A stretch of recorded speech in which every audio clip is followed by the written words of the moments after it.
Yes, good morning mga kabagis. Gusto ko lang i-address itong mga katanungan, no? More especially sa mga bagong nag-alaga ng baboy or yung nagbabalak pa lang na mag-alaga ng baboy. Kung mayroon ba talaga daw kita yung pag-alaga ng baboy ngayon, most especially kapag lima lang or below 10 pieces na mga fatteners, no? May kita ba talaga? So yun yung aking sagutin ngayong umaga, napakainit na.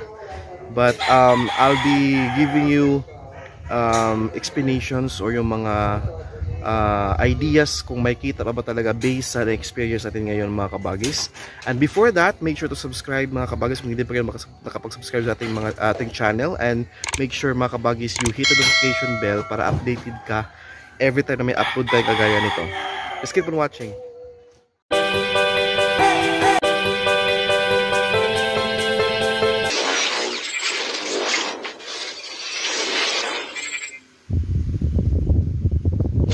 Dito natin mga kabagis, i-continue natin yung ating topic, no, kasi mas dito maganda, hindi masyadong mainit.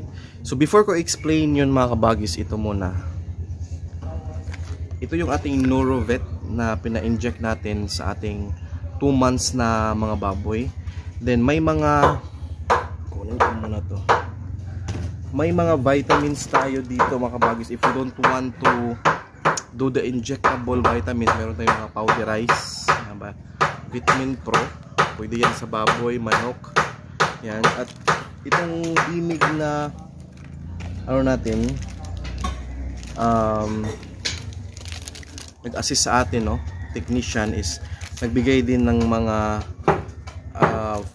powderized na mga vitamins, no? Meron din sila ditong antibacterial, which is kailangan to sa ating inahin, sa dumalaga natin na ginawa ating inahin kapag 1 week before or 100 plus days na siya sa kanyang pagbubuntis, painumin natin ng ganito para hindi maubusan ng gatas at hindi malagnat yung ating inahin. Meron din dito na kapag yun, parang dito, Primoxil, in case na walang ganang kumain, tapos mahina yung ating mga alagang baboy, ito din yung ipapainom natin. So marami, no?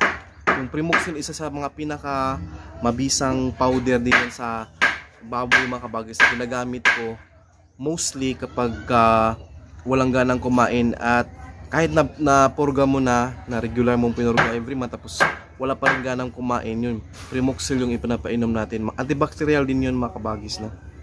Well, going back to the topic, yung topic natin ngayong umaga is may kita ba sa pag-aalaga ng baboy? Ang sagot ko dyan, ngayon, mayroon pa naman. Pero magkano ba ang kita?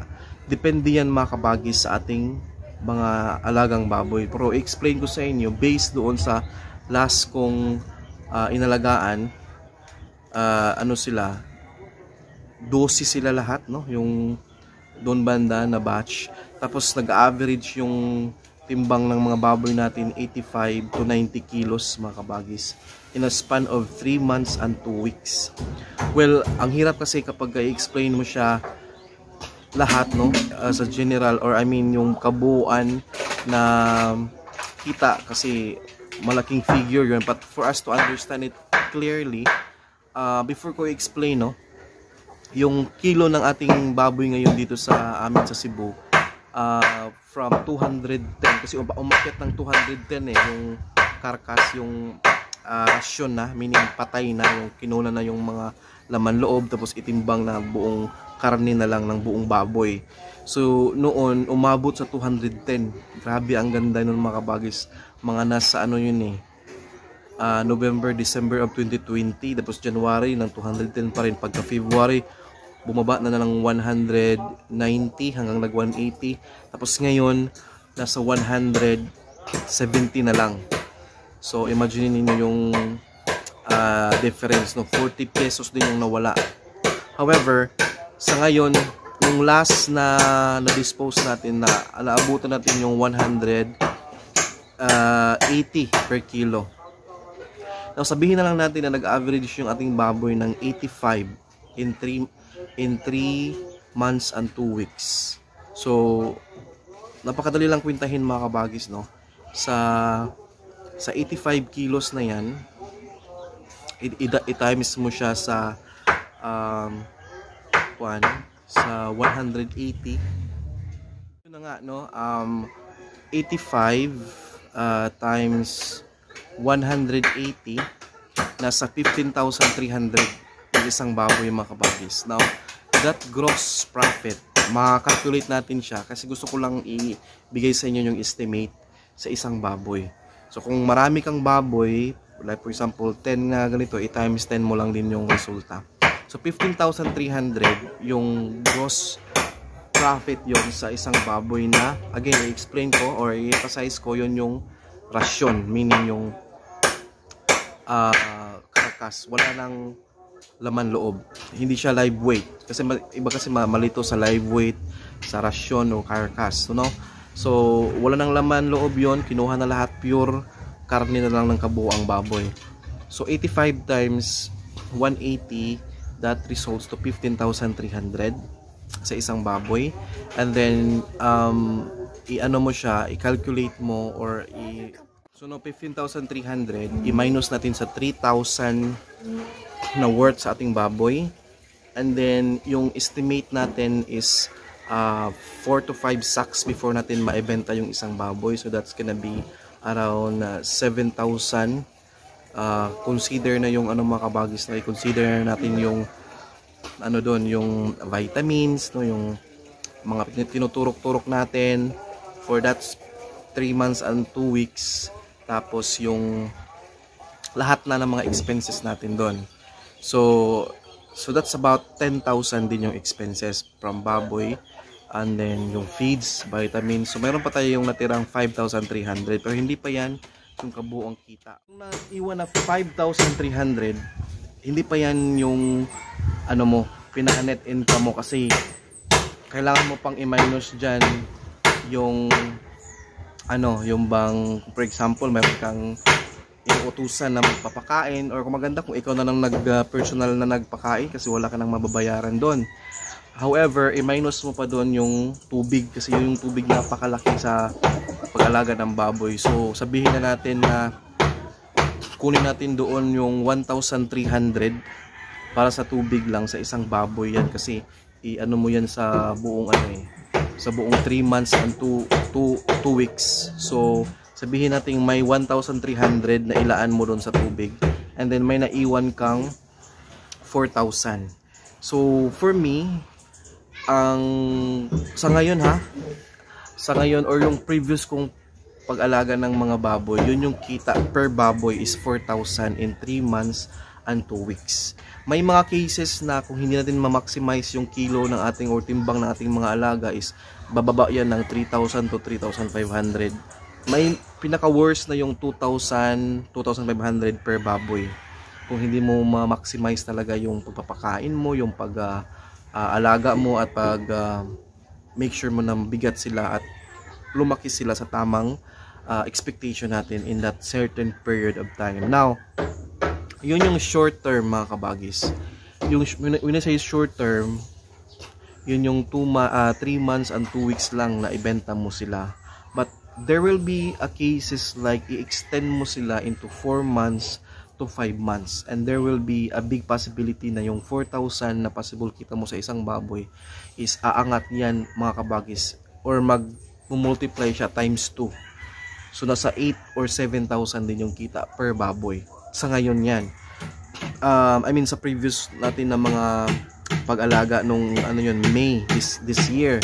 But this time, ang pagkakaalam ko is bumaba yung kilo nila from 180 naging 170 na naman. So may 10 pesos na kaltas per kilo, and I don't know kung ano yung possible natin nakitaan this time tong batch natin na 8.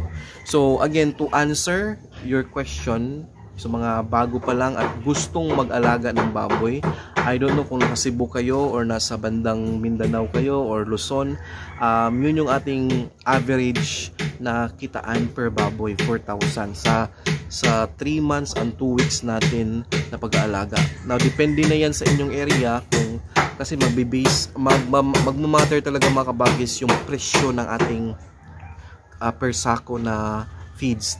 Magmamatter din yan. What if mahal masyado yung sako nyo dyan per sako? So mag-a-adjust din yung ating net profit dyan. Pangalawa is yung presyo ng ating mga biik. So sa amin nasa 3,000 lang.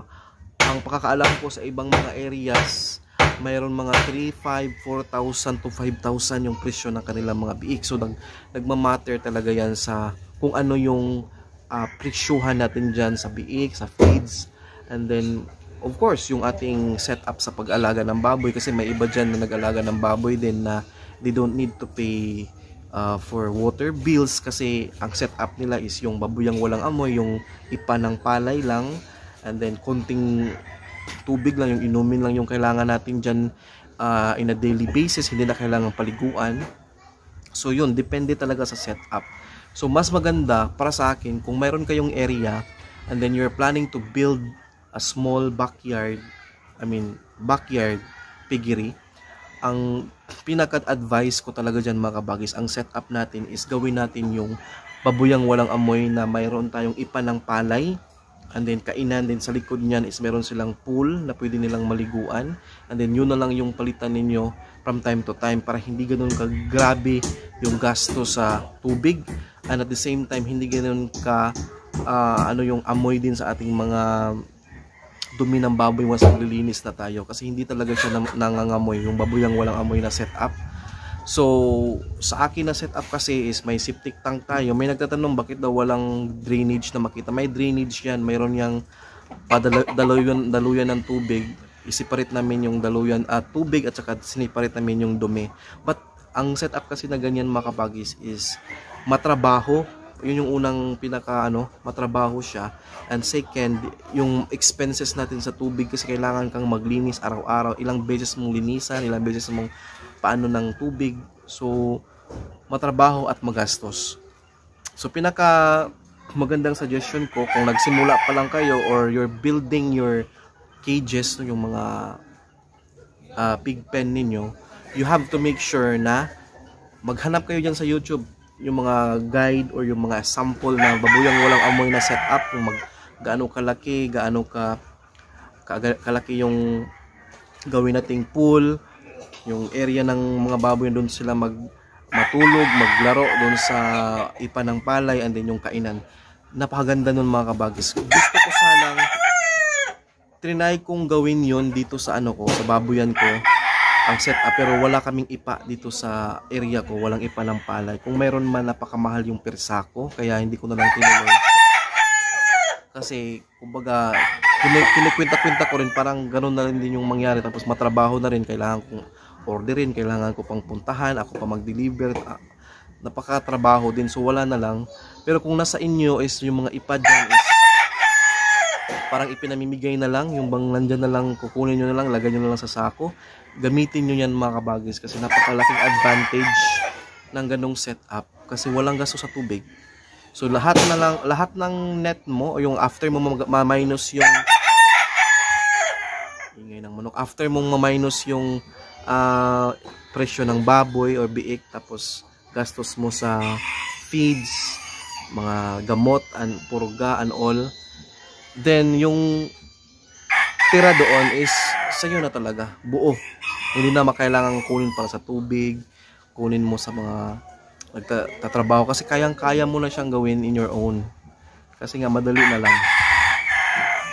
So yun I hope na sagot natin yan. Again, as of this time, or yung last batch natin, sa base sa 180 per kilo, ang possible nating kita mga kabagis in 3 months and 2 weeks na pag-aalaga is either 4,000 per baboy, kung ma-reach natin yung ganong klaseng timbang, kilos na 85 to 90 kilos per baboy. And I guess that's it, So ito na, i-flash ko na naman to. Wala akong bayad dito, hindi ko sponsoran ng mga ganito mga kabagis, pero pinopromote natin yan si Betmin Pro, pinapakita natin kasi magandang resulta sa atin. And so far, itong Norovet na tinira nila sa baboy natin nung last week, magwa 1 week na, is napaka-effective kasi yung mga baboy nag-aagawan talaga once kumakain na sila ngayon. So parang magana na silang kumain. And then ito naman, hindi ko pa to masyadong masabing maganda ba or hindi kasi hindi ko pa masyadong nagamit to. Itong mga powderized na galing sa Bimig na mga gamot. However, ano ko yan, update ko kayo dyan kung maganda ba yan sa ating mga alaga. But so far, no, yung once na ano mo na yung baboy mo, I mean, once na purga mo na and then hindi pa rin maganang kumain, mayroon pa rin nakita kang hindi ganun katakaw sa pagkain, then you have to give them yung, wala kasi ako ditong powder, yung Primoxil. Yun yung ihalo mo sa tubig kasi antibacterial yun. Isa yun sa mga papatulong sa kanila na maging balik sigla, no, ang baboy at saka bumalik yung gana nila sa pagkain. So yun lang mga kabagay. So thank you so much again. 14,000 plus na tayo subscribers and we're hoping, no, and aiming for more subscribers sa ating channel. So just make sure to comment down every videos na meron tayo, i-comment niyo mga kabagis and magtanong kayo para at least makakompose tayo or makakuha tayo ng idea kung ano yung mga possible topic or content na pwede pag-uusapan sa mga uploads natin or upcoming uploads pa natin. So thank you so much again and you do have a great day. Bye-bye.